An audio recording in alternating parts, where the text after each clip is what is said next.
Mga peking sigarilyo at makina na ginagamit sa paggawa nito na nagkakahalaga ng mahigit 2 bilyong piso ang sinira ng Bureau of Internal Revenue at isinapubliko. Ayon kay BIR Commissioner Attorney Romeo Lumagi Jr., aabot sa mahigit 14 na milyong pakete ng sigarilyo kasama ang mga makinarya at kagamitan na nagkakahalaga ng 2.1 billion pesos ang kanilang sinira for transparency sa proseso.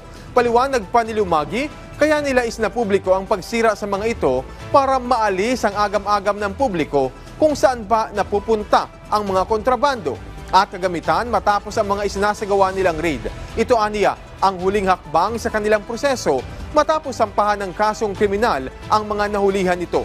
Dagdag pa ng BIR sa 2.1 billion pesos na kanilang nasabat at sinira na peking sigarilyo at makinarya, katumbas ito ng 6.4 billion pesos na buwis, kasama na ang kaakibat na multa ang nawala na sana'y kikitain ng bansa.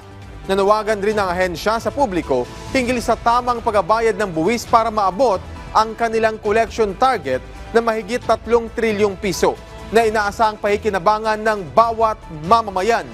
Lahat po ito ay tayo po ang makikinabang at ang pondo po na ito ay ginagamit po para sa mga serbisyong ibinibigay ng ating pamahalaan. Sa parte ng BIR ay makakaasa kayo na pagbubutihin pa namin ang aming mga serbisyo at ang aming mga online services para makatulong po sa inyo na mag-comply.